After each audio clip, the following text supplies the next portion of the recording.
यहाँ आकर बहुत ही खुशी होती है। कितना सुंदर है आपका प्रदेश, आप सबको बहुत गर्व होगा और पूरे देश को आप पे गर्व है। और खास तौर से यहाँ दांडली आके देखा कि यहाँ आसपास में कितना जंगल है, ऊपर से हवाई जहाज से दिखता है, बहुत सुंदर। और मुझे इस बात की बहुत खुशी हुई है सुनकर कि ये एक मिनी इंडिया है, यहाँ सब प्रदेशों के लोग हैं, कई भाषाएं हैं और आप सब मेरी बातों को समझ भी सकते हैं। लेकिन सबसे बड़ी खुशी तो ये बात सुनकर हुई कि आप सब मिलजुल कर एक साथ खुशी से रहते हैं। और आज के भारत में ये एक बहुत बड़ी बात है। आपने एक बहुत बड़ा मिसाल कायम किया है, क्योंकि आपको मालूम है कि आज की जो राजनीति है वो सबका ध्यान भटकाने वाली राजनीति है। जितने भी नेता भाजपा के आपके सामने आते हैं, उनका ये प्रयास होता है कि चुनाव के समय हम अलग अलग कौन से मुद्दे ले आए लोगों के सामने कि लोग अपने जज्बातों के आधार पर हमें वोट दे दें। और मेरी सबसे बड़ी शिकायत यही रहती है कि जो चुनाव है वो आपके मुद्दे पे होना चाहिए। आपके मुद्दे क्या हैं? अभी मैं इससे पहले वाली मीटिंग में एक महिला से मिली और मैंने पूछा, जीवन कैसा है, क्या क्या करती हो, महंगाई है, बच्चों के रोजगार है, क्या स्थिति है तुम्हारी? उससे पहले जब 2 दिन पहले मैं कर्नाटका में थी, मैं कुछ लड़कों से मिली, नौजवान थे। मैंने पूछा, पढ़े लिखे हो?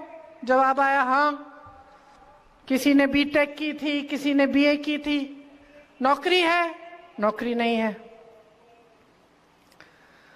तो देखिए, आप पब्लिक हो, हम सब आपके सामने आते हैं।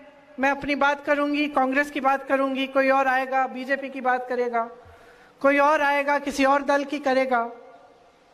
तो आपको कैसे समझना है कि आपके हित में कौन बात कर रहा है और कौन अपने ही हित में, अपने ही लालच के लिए, अपनी सत्ता बनाने के लिए बात कर रहा है।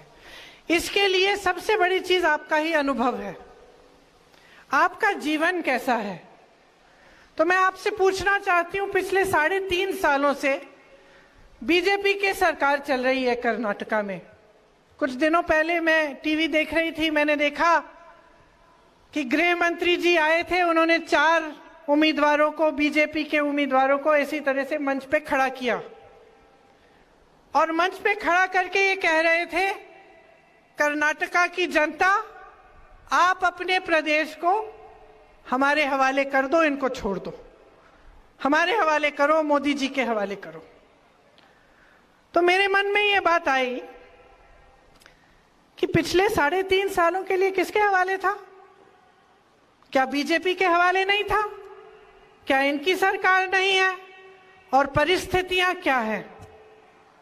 आज महंगाई इतनी हो गई है, आपको गैस सिलेंडर 1200 रुपए में मिल रहा है, दाल नहीं खरीद पाते, अन्न नहीं खरीद पाते, बच्चों की स्कूल की फीस महंगी है, जहां देखो वहां जीएसटी है।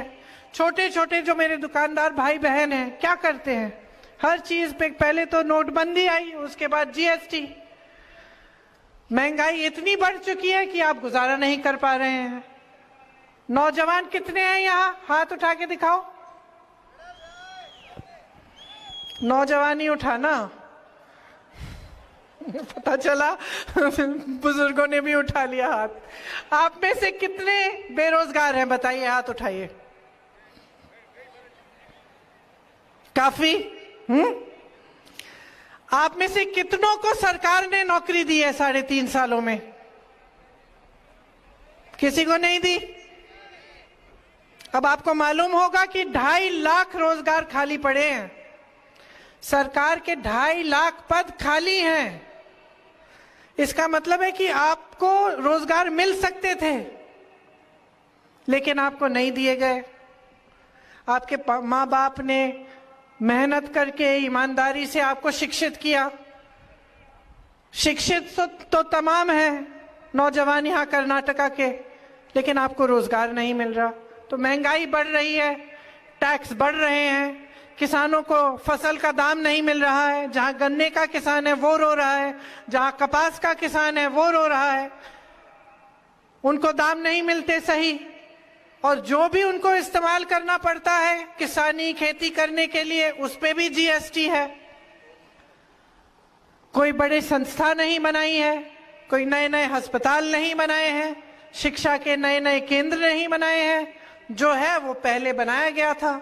अभी मैं यहां आ रही थी, मुझे बताया गया था कि मनरेगा ने कितना फायदा किया, कि जो कांग्रेस की ये योजना थी उससे ही कोविड के दौरान आपका गुजारा हुआ। और आज परिस्थितियां ये हैं कि आपके लिए कोई योजना नहीं है, और जो हमने शुरू की थी, जैसे अन्न भाग्य वाली योजना जिसमें आपको अन्न मिलता था मुफ्त का, आज मैं जिस महिला से मिली मुझे बता रही थी कि वो जो चावल मिलती है वो खा ही नहीं सकती, उसमें मिलावट है। तो ये परिस्थितियां हैं आज। आप मेहनत से कमाते हो, ईमानदारी से काम करते हो, अपने बच्चों की परवरिश करते हो, क्योंकि आप चाहते हो कि आपका भविष्य मजबूत बने। आपका एक ऐसा प्रदेश है जिसमें सब कुछ है। मुझे याद है मेरे पिताजी कहते थे, जब मैं 16-17 साल की थी, वो कहते थे कि बेंगलोर, हैदराबाद जैसी शहरें दुनिया में प्रसिद्ध हो सकती हैं। उस समय किसी को समझ नहीं थी इन बातों की, तो हम पूछते थे कि कैसे, तो उन्होंने कहा कि अंग्रेजी इंग्लिश बोलने वाले लोग और शिक्षित लोग इतने हैं बेंगलुरु में कि यहाँ पे टेक और जो भविष्य का काम है सबसे ज्यादा हो सकता है। आज वही हो रहा है, क्योंकि किसी की ऐसी सोच थी उस समय कि आपको कैसे आगे बढ़ाया जाए। तो हम जब चुनाव में इस तरह से आप लोग आते हो हमारी बातें सुनने के लिए, तो आपको ये समझना चाहिए कि जो सरकार आप बनाने जा रहे हो इसकी आपके जीवन में क्या भूमिका रहेगी। अगर सरकार अच्छी होती है तो बहुत ऐसी चीजें हैं जिनमें आपको सुविधा मिलती है, चाहे वो बच्चों की शिक्षा हो, चाहे इंफ्रास्ट्रक्चर हो, चाहे नए रोजगार हो, चाहे किसानों के लिए स्कीम्स या छोटे दुकानदारों, छोटे बिजनेसों के लिए मजबूत करने के लिए जो स्कीम्स हो। बहुत सारी ऐसी चीजें हैं जो एक ईमानदार और अच्छी सरकार कर सकती है। लेकिन आज 3.5 साल से भाजपा की सरकार चल रही है, और आपको तो मालूम होगा कि हमने उसको एक नाम दिया है 40% सरकारा। 40% सरकारा का क्या मतलब है? मतलब है कि 40% आपको लूट रही है। हमने एक अनुमान बनाया, कर्नाटका प्रदेश से इस सरकार ने 1.5 लाख करोड़ रुपए लूटे हैं। आप सोच सकते हैं 1.5 लाख करोड़ रुपए आपसे लूटे गए हैं। कैसे? हर पोस्ट, हर पद के लिए रिश्वत, हर भर्ती के एग्जाम में घोटाला, हर प्रोजेक्ट में 40% ले रहे हैं, कॉन्ट्रैक्टर्स आत्महत्या कर रहे हैं, चिट्ठी लिखते हैं प्रधानमंत्री को कॉन्ट्रैक्टर्स, स्कूल के मैनेजमेंट एसोसिएशन, प्रधानमंत्री जवाब ही नहीं देते। एमएलए के बच्चे पकड़े जाते हैं, उनके घर में 8-8 करोड़ कैश पड़ी है, उन पे कोई कार्रवाई नहीं होती। उसके बजाय उनके पिताजी एक परेड निकालते हैं ये कहने के लिए कि तुम हमें छू नहीं सकते। हम भ्रष्टाचार सिर्फ करेंगे नहीं, खुल के करेंगे, सिर्फ लूटेंगे नहीं, खुल के लूटेंगे, तुम कुछ नहीं कर सकते। ये कहा जा रहा है आज आपको कि आपको लूट सकते हैं, आपको धोखा दे सकते हैं और आप कुछ नहीं कर सकते। तो मैं यहां किस लिए आई हूं? मैं आपसे ये कहने आई हूं कि आप कुछ कर सकते हैं, इसके बारे में आप बदलाव ला सकते हैं, आप अपने भविष्य को बना सकते हैं।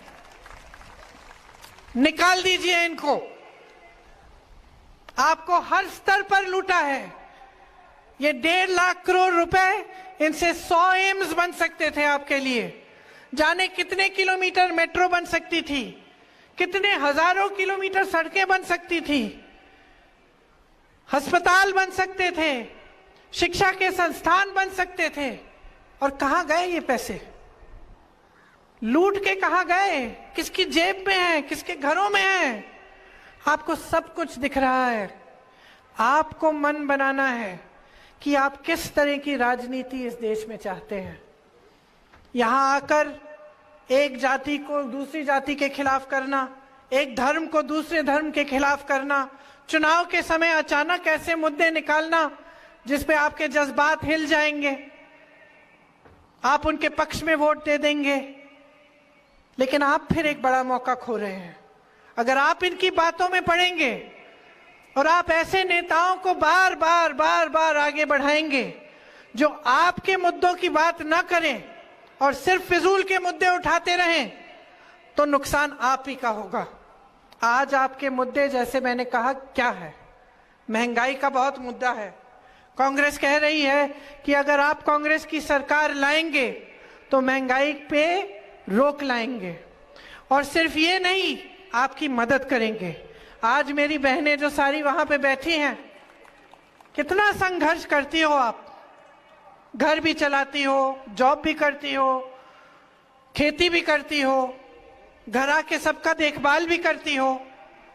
सबसे बड़ा बोझ समाज कर आपके कंधों पे है और सबसे कम सहायता समाज आपको देता है ना? तो कांग्रेस कह रही है कि इतनी महंगाई से सबसे ज्यादा कौन जूझा है? मेरी बहनें जो घर संभालती हैं। तो हम चाहते हैं कि हर महीने गृहस्थ महिलाओं को 2000 रुपए प्रति माह मिलना चाहिए, हर महीने मिलना चाहिए। हम करवाएंगे ये। इसको गृह लक्ष्मी योजना का नाम दिया है। गृह ज्योति है, जिसमें हम कह रहे हैं कि हमारी सरकार आएगी तो 200 यूनिट मुफ्त में आपको बिजली मिलेगी। नौजवान इतने सारे यहां हैं, एक ने हाथ नहीं उठाया कि सरकार ने आपको रोजगार दिया। हम कह रहे हैं कि 2.5 लाख जो खाली पद पड़े हैं उनको हम भरेंगे, आपको रोजगार मिलेगा, आपको मजबूती देंगे, आपके छोटे व्यापार, छोटे दुकानदारों को मजबूती देंगे। जिन्होंने ग्रेजुएशन किया है लेकिन अभी तक नौकरी नहीं पाए हैं, उनको हर महीने 3000 रुपए सरकार बेरोजगारी का भत्ता देगी। जिनका डिप्लोमा है उनको 1500 रुपए प्रति माह मिलेगा, ताकि आप भी आस्ते आस्ते अपने पैरों पे खड़े हो पाए और आप पे ये ना बीते कि आप शिक्षित हैं, आपके पास रोजगार नहीं है और बिल्कुल गुजारा नहीं कर पा रहे हैं। देखो, नौजवान का आत्मविश्वास रोजगार से जुड़ा होता है। जब वो कुछ करके आता है, घर में कुछ कमा के लाता है, तब उसे अपने आप पे गर्व होता है। जब ऐसे ही भटकता है, चाहे कितनी भी शिक्षा कर ली हो, नौकरी नहीं मिल पा रही है, तो खुद को बुरा लगता है और उसमें तुम्हारा कोई दोष ही नहीं है। दोष सरकार का है जो आपके लिए मौके नहीं बना रही है, क्योंकि सरकार का यही काम होता है। सरकार का काम आपको एक दूसरे से लड़ाने का काम नहीं है, आपकी तरक्की का काम है।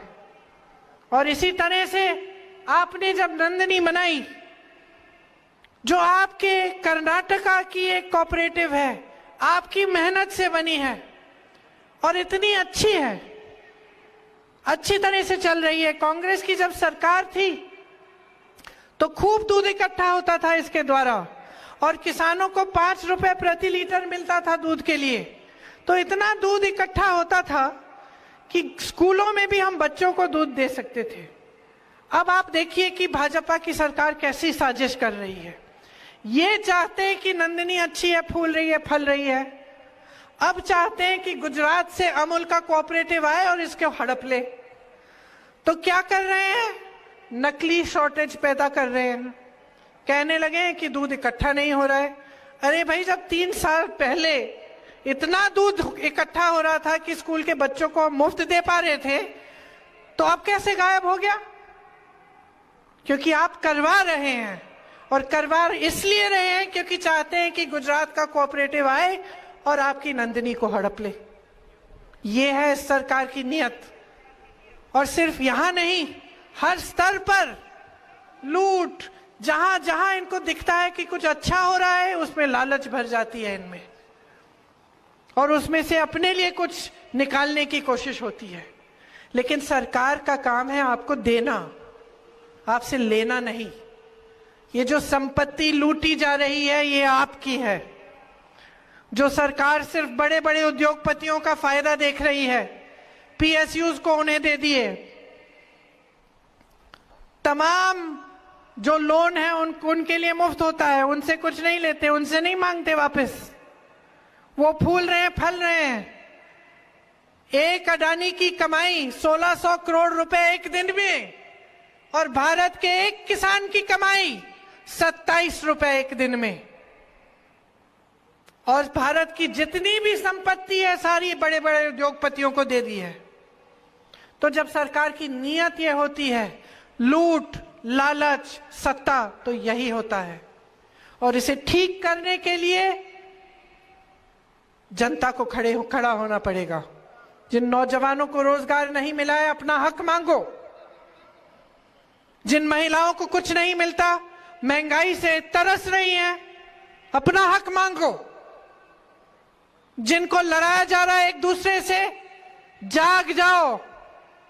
इस लड़ाई झगड़े से सिर्फ उन्हीं का फायदा हो रहा है, तुम्हारा नहीं हो रहा है। चाहे तुम हिंदू हो, मुसलमान हो, सिख हो, ईसाई हो, कुछ भी, फायदा सिर्फ उन्हें हो रहा है। और जितना इनकी बातों में आप पढ़ते चले जाएंगे, उतना नुकसान इस प्रदेश का, इस देश का होते चले जाएगा। आज आप महंगाई से जूझ रहे हैं, आपकी सहायता के लिए कुछ नहीं है।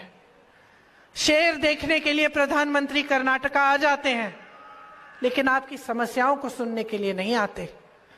चुनाव के समय आ जाते हैं, लेकिन जब इनकी सरकार चल रही है तो लूट को होने देते हैं। लूट से कोई परहेज नहीं है।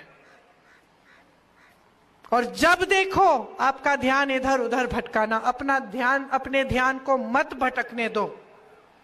तुम इस कर्नाटका की धरती के बेटे हो, इस कर्नाटका के धरती की बेटियां हो, शिक्षित हो, सक्षम हो, आत्मविश्वास है आप में, पूरे देश को गर्व है आप पे। खड़े हो जाओ, जागरूक हो जाओ। एक ऐसी राजनीति लाओ अपने प्रदेश में जो आपके प्रति जवाबदेह बने। जवाब मांगो। क्या किया है आपके लिए? क्या महंगाई घटी? नहीं। क्या रोजगार मिले? नहीं। क्या नए नए उद्योग बने? नहीं। क्या लूटा? हाँ। क्या लालच दिखाई? हाँ। क्या आपका विकास हुआ? नहीं। सवाल पूछो, सबसे सवाल पूछो। आज हम यहां बैठे हैं, कल हम सत्ता में होंगे, हमसे सवाल पूछना। लेकिन ये सवाल पूछना बहुत जरूरी है, और इसी में आपका भविष्य है। इस बात को गहराई से समझो। आज यहां आकर मेरी बातें सुनना काफी नहीं है, मुझे पसंद करना काफी नहीं है। गहराई से अपने जीवन के बारे में सोचना जरूरी है।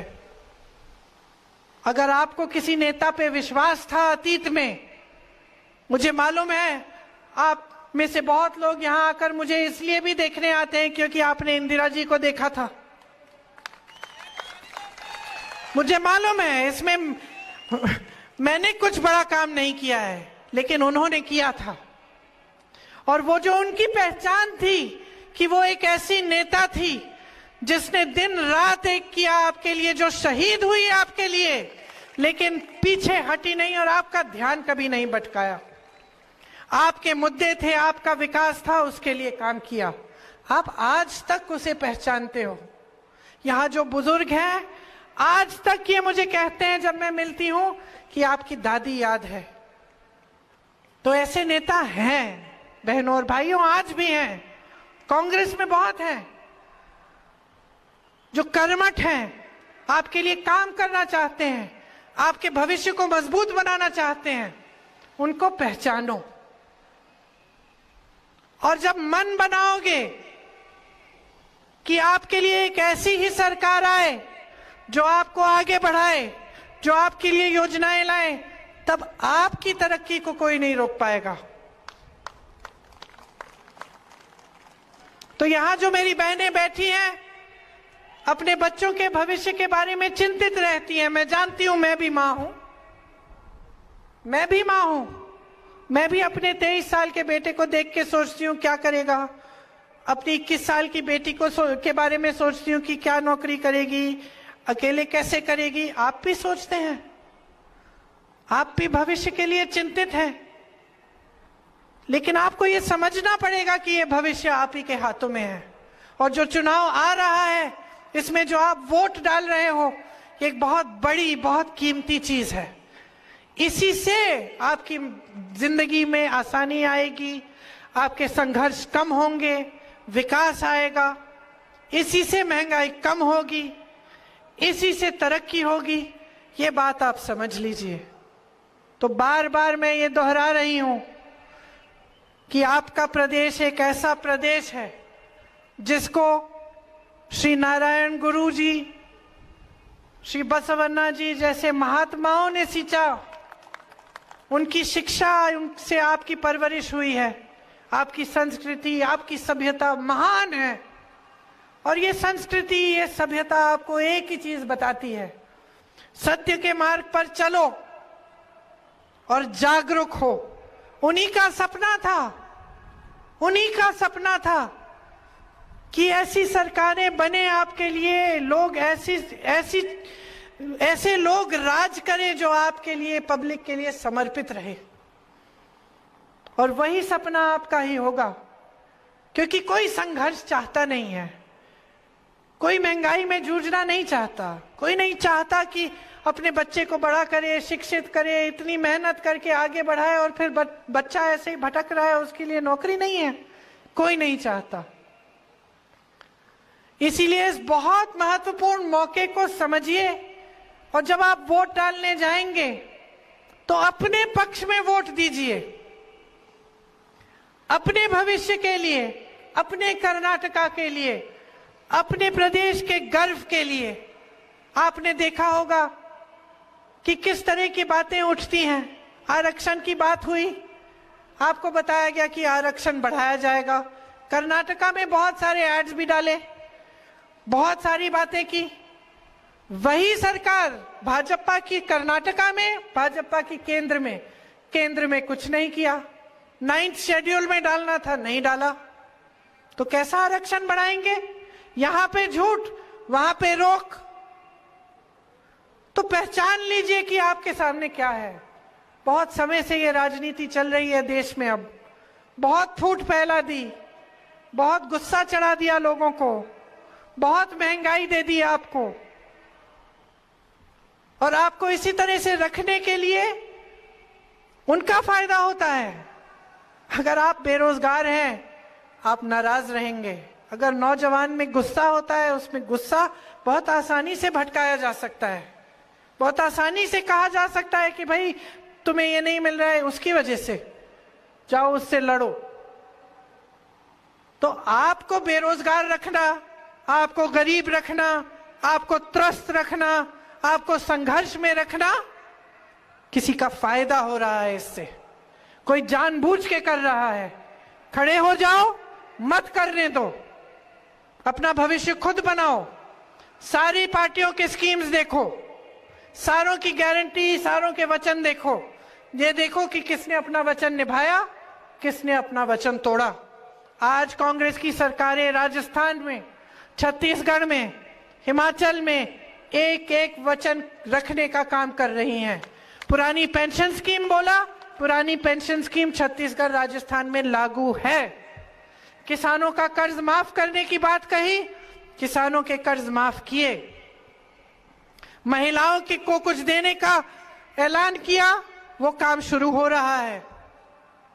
क्योंकि कुछ सरकारें ऐसी हैं जो खोखले वचन नहीं करती, लेकिन कुछ और हैं जो खोखले वचन करके भूल जाते हैं। आपको मालूम है, बीजेपी की सरकार ने पिछले चुनाव से पहले कर्नाटका में 26 वचन किए महिलाओं को, उनमें से 24 नहीं रखे, 24 नहीं रखे, सिर्फ 2 रखे। तो आप सोच समझकर अपने आप आकलन करिए कि आपके लिए किसने काम किया है, किसने नहीं किया है। जिस महिला से मैं मिली अभी पिछली मीटिंग में, उसने मुझे बताया कि पिछली सरकार में जब कांग्रेस थी तो उसको चावल मिलती थी मुफ्त की। आज मुझे बताया कि वो खाने लायक नहीं है। तो वो जानती है ना कि पहले क्या हो रहा था, आज क्या हो रहा है। इसी तरह से अगर आपने पहले सिलेंडर कम का खरीदा, आज 1200 का खरीद रही हो, तो जानती हो ना कि क्या हो रहा है। अगर आपको शिक्षा के संस्थान मिले, आपने बच्चों की शिक्षा कराई कांग्रेस के राज में, और आज उसको नौकरी नहीं मिल रही है, तो आप जानते हो कि क्या हो रहा है। तो आपसे बड़ा विवेक किसी में नहीं है। मैं पूरा विश्वास करती हूं आपके विवेक में।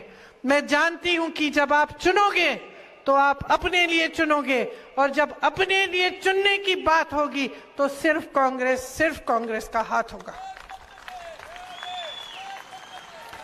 इसीलिए आप सबसे मैं आग्रह करती हूं कि आप अपने कर्नाटका को बनाने के लिए, मजबूत रखने के लिए इस चुनाव में बदलाव लाओ, क्योंकि बहुत हो चुका है, आपने बहुत सह लिया है और सहने की जरूरत नहीं है।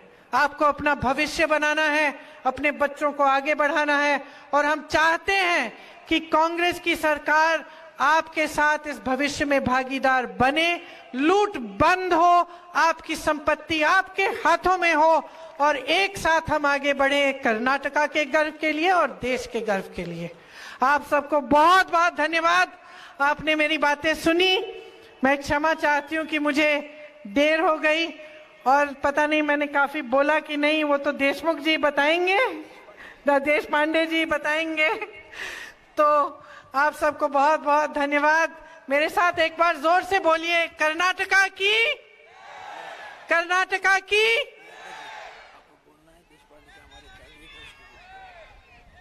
देश पांडे जी कह रहे हैं, आइए, देश पांडे जी कह रहे हैं कि इनको जरूर वोट दे दीजिएगा।